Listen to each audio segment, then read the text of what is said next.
My Financial Coach presents Frequently Asked Questions about NFTs. How did you make the images for the NFTs?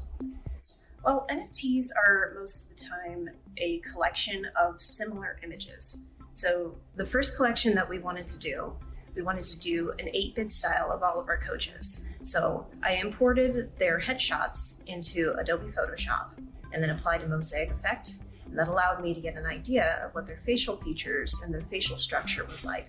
So then I went into Adobe Illustrator and added some squares, and I was able to put together an 8-bit version of all of our coaches. And next, what we wanted to do, we wanted to have the same NFC style character of our coaches. And that would kind of go with our existing characters. And I was able to make them into a vector file, and that's how we got our NFC style character collection.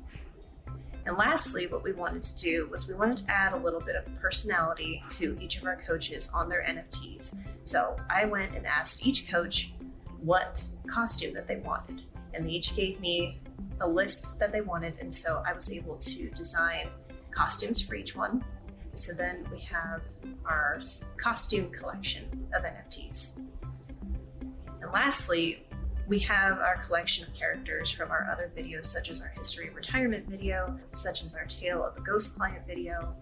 And so we were able to get our first collection of NFTs from our existing characters.